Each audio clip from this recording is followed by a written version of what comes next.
Y acá estamos ya con Lucas Durán, como siempre. Marce, Luquitas, ¿cómo estamos? Paco. ¿Todo bien?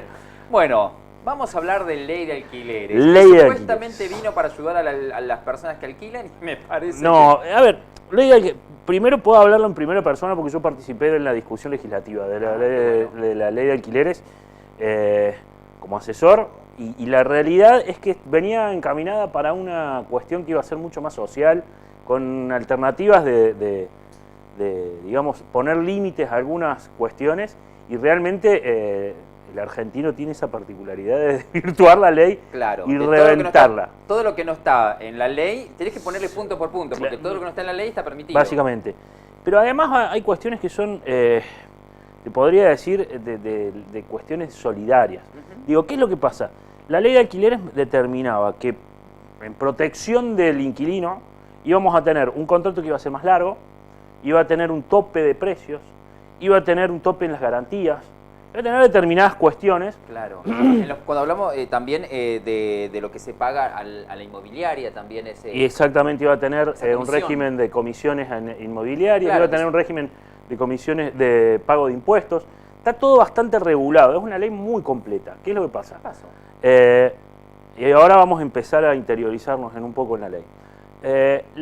Los propietarios directamente vieron que no les convenía, que no convenía tener el régimen, entonces ¿qué es lo que hacen? No ponen sus propiedades en alquiler, salvo con contadas excepciones. Entonces pero directamente... ¿no les conviene económicamente verdaderamente o no les conviene porque no ganan lo que ganaban antes? Yo creo que no les conviene porque económicamente se desvirtúa. Digo, ¿cuál es una de las particularidades? Hay casos de alquileres que te hacían pagar los impuestos, te hacían pagar todo lo que venía. Bueno, ahora cambió. En los alquileres las cloacas, y las clocas no me va a quedar a mí, le va a quedar siempre a mí. Ahora cambió un poco la cuestión, hay un cuadro muy interesante, muy lindo que han conseguido los chicos, en el cual se van determinando. Primero, lo que el contrato de alquiler se divide en dos. Tenemos los civiles o de locaciones urbanas y tenemos los comerciales. Los de locaciones urbanas antes eran de 2 años. Sí. Además... ¿Locaciones urbanas qué serían? Las casas. Bien. Casas para vivienda. Bien. Nosotros antes era de 2 años, ahora pasó a ser de 3 años. Eso le da un margen más grande y se pensó, pensando claramente en el inquilino, aquel que va a alquilar y que no tenga que estar permanentemente haciendo el cambio de lugar de locación. Tal cual. ¿Qué es lo que pasa? ¿De cuántos años era antes? Antes era de 2, ahora pasó a ser de 3. De 3, perfecto. Y ahí es uno de los puntos fundamentales, porque antes la actualización, antes no se permitía hacer, digamos, cobrar intereses sobre los alquileres. Sí. ¿Qué decíamos? Lo que se llamaba la indexación de los alquileres. Hoy tampoco se permite, pero se permite una actualización al año. Antes, ¿qué se hacía?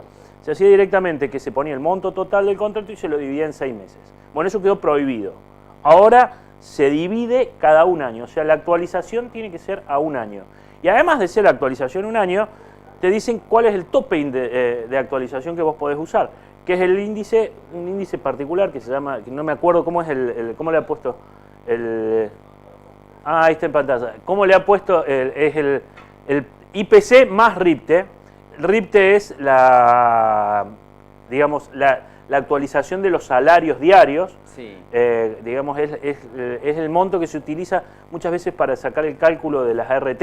Se saca el ángulo RIPTE y el IPC es el valor inflacionario.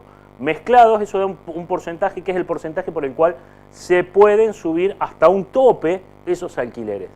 ¿Qué es lo que pasa?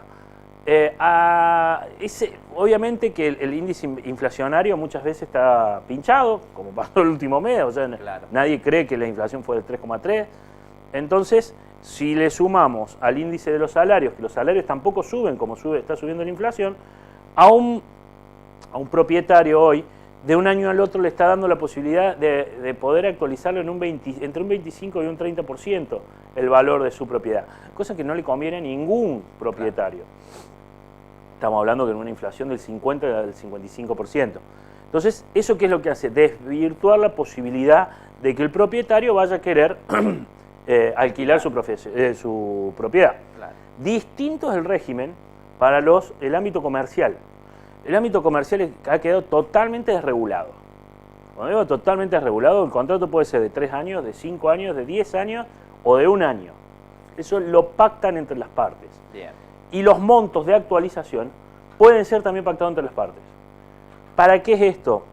Un poco es para proteger no solamente en este caso al comerciante, sino también al propietario, que muchas veces se ve en situaciones en las cuales el comerciante no puede afrontar los bienes de capital, pagar el alquiler con sus bienes, y directamente lo que hace es abandonarle la propiedad. Entonces, para eso se ha puesto topes que no son regulados, digamos, que no tienen techo, para poder ser un poco más flexible y que el comerciante, si se tiene que ir, se pueda ir, y el propietario no quede colgado de la palmera, como pasa en el 90% de las veces. Yo he visto situaciones, he visto y me ha tocado vivir situaciones bastante irregulares de todas las transfugiadas que se hacen en comercio, en alquiler de comercio. Alquiler de comercio es tremendo. Lo que uno puede hacer en alquiler de comercio se pasaba es un tremendo. Número, en un contrato se pasaba un número y se negreaba. Y vos te hacían firmar pagarés. Y exactamente. Eso todavía pasa hoy. Exactamente. ¿Qué es lo que pasa? El marco regulatorio ha quedado muy específico. ¿Y esto qué significa? También pasan los contratos de casas.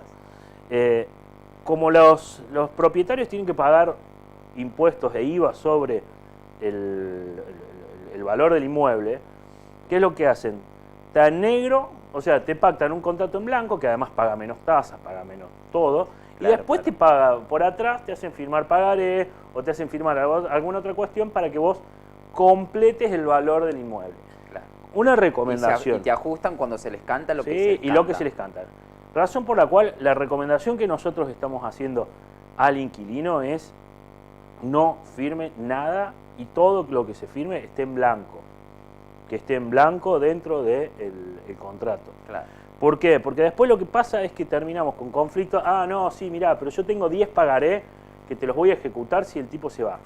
Y muchas veces nosotros tenemos clientes que se han tenido que quedar en las propiedades porque están agarrados, de los pagarés. Claro. Entonces, ¿cuál es el consejo que nosotros damos? Es no se firmen pagarés. Obviamente, si estamos del otro lado y tenemos que ser los propietarios, hagan el contrato lo más chico posible y firmen alguna garantía real para que mañana se pueda compensar ese alquiler. Claro. Otra cosa muy importante que me parece que hay que destacarlo en esto, y soy muy cortito, prometo ser corto. No, pero hay preguntas ya. Es el tema de las garantías. Bueno, está bueno. Es el tema de las garantías. Sí. Una vez vencido el contrato, si no está específicamente prorrogada la garantía se cae. Se cae. Eso es muy importante en la ley actual. ¿Por qué? Porque anteriormente se colgaban de que el inquilino no pagaba, entonces yo voy, o no prorrogaban el contrato, entonces yo voy por la garantía. No, ahora no se puede, salvo que sean por cuestiones relacionadas al contrato. O sea, si yo debo 3 meses antes de la finalización del contrato, yo al garante le puedo exigir sobre esos 3 meses, claro, no sobre los meses posteriores. Claro. O, por ejemplo, si me voy de la casa y la dejo hecho un desastre y no la pinté de blanco, ter suave, como dicen los contratos, claro, yo le puedo reclamar al garante. Claro. Pero no le puedo reclamar por cosas posteriores. Por acá preguntan, ¿qué pasa con rentas? ¿Paga el inquilino o paga el dueño? Bueno, ahí se ha determinado que los pagos de los impuestos provinciales son a cargo del propietario y de los municipales, o al revés, no me acuerdo ahora cómo era la cuestión. Lo que sí se ha dividido, ahora no es más que el inquilino tiene que pagar todos los impuestos. Un impuesto lo tiene que pagar el propietario y otro impuesto lo tiene que pagar el titular. Para mí lo tendría que repasar, pero ves, el de rentas, como es un impuesto, lo paga el propietario. Y lo municipal, que es tasa, que es por servicio, lo tendría que pagar el inquilino. A ver, y esto es de orden público. ¿Eso qué significa? Que aunque esté especificado en el contrato, si yo quiero no pagarlo, no lo pago como inquilino, lo tiene que pagar el propietario. Y es muy importante ese punto. ¿Por qué? Porque la ley específicamente marcó, específicamente marcó que ante esas situaciones, es como el tema de las comisiones inmobiliarias. Sí. Las comisiones inmobiliarias ¿qué te dicen? No, las paga el inquilino. No, no las paga más el inquilino. O sea, obviamente después echa la ley, echa la trampa. Sobre el monto de... Te pongo la comisión. Te pongo la comisión. Tal cual. Pero no se pagaría más, no la tiene que pagar más el inquilino, sino lo tiene que pagar el propietario en un 50% y el otro por el 50% lo paga el inquilino. Bien. Eso es muy importante también. Bien, bien. Interesante, la verdad que es un tema para hablarlo. No, es eterno. Un montón de casos. Yo te digo, bueno. nosotros esa ley fue aprobada en el gobierno anterior con una discusión muy larga, Me acuerdo, con una comisión. Me acuerdo. Nosotros participamos yo estaba trabajando con el diputado Cano y trabajamos cerca de 3 meses en nuestra comisión. Solamente en nuestra comisión, y eso fue pasando por varias comisiones. Yo sé que también la diputada Brenda Austin trabajó muy profundamente en el tema, con la comisión de inquilinos, y la verdad es que los argentinos tenemos una imaginación tremenda para desvirtuar la ley. Porque habíamos armado una ley dentro de todo con una concepción muy arraigada en lo social, intentar... Claro, que es lo que se necesitaba. Pero porque hay muchos inmuebles... A ver, a nosotros nos pasa en Carlos Paz.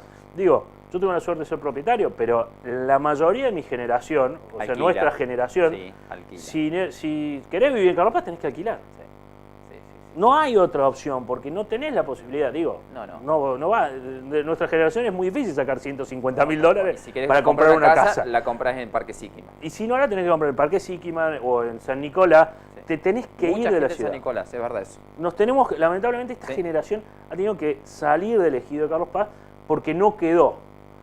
Digo, y es un buen punto para el trabajo del CEPU ahora sobre el nuevo ejido, ¿no? Sí. Para ver cómo podemos incentivar que vuelva el ciudadano a Carlos Paz a vivir. Pero eso es otra cosa, eso es otro paréntesis. Pero me gustó eso. Yo digo siempre, el ayuda a la clase media, de poder adquirir esos terrenos que andan dando vueltas ahí, que estaría bueno. Te repito, nosotros... Que lo usurpe algún inmobiliario carpacense. Sí, nosotros pensamos fuertemente en una cuestión arraigada en lo social sobre esa ley. Más allá de que el gobierno era el gobierno de Macri, nosotros tuvimos mucha libertad para trabajar sobre la cuestión social. Qué bueno. Sí, la verdad que fue una ley muy trabajada, muy trabajada. Lamentablemente hoy no se puede llevar a cabo como nosotros lo teníamos pensado. Creo que apenas los jueces empiecen a tener casos respecto a esta nueva ley, que recordemos tiene 2 años y medio, una ley muy nueva. Empezar a ver jurisprudencia. Va a haber un poco más de jurisprudencia acotando algunas cuestiones y embarcándolas hacia cuál es el espíritu real de la ley. Pero bueno, hay que trabajar mucho. Lucas, gracias. Marce, por favor, nos estamos viendo. Muchas gracias. Cuídate, nos vemos. Como siempre, un placer. Hacemos la pausa, nosotros ya venimos.